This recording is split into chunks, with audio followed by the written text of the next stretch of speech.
Text புக்கை தூக்கி கொடுத்த உடனே யாரும் பாஸ் ஆகிறது இல்லை.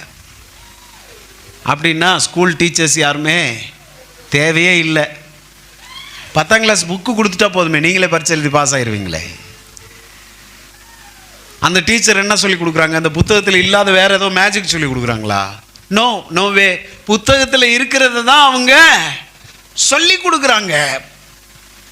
அவங்க சொல்றது, அவங்க டீச் பண்றது புத்தகத்தை திறந்து அப்படியே இருக்கும், பிரிண்ட் பண்ண மாதிரி. ஏன்னா இதுல பிரிண்ட் பண்ணப்பட்டதை தான் அந்த டீச்சர் சொல்லி கொடுக்குறாங்க.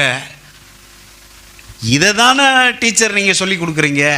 நீங்க எனக்கு என்னத்துக்குன்ட்டு போனா பாடம் புரியாது, பாஸ் ஆக முடியாது. அப்ப வேத வசனம் என் பிரயோஜனத்திற்காக கொடுக்கப்பட்டிருக்கிறது. ஏன் பிரசங்கியார் கொடுக்கப்பட்டிருக்க? பிரசங்கிக்கிறவன் இல்லாவிட்டால் விசுவாசிக்க முடியாது. விசுவாசியா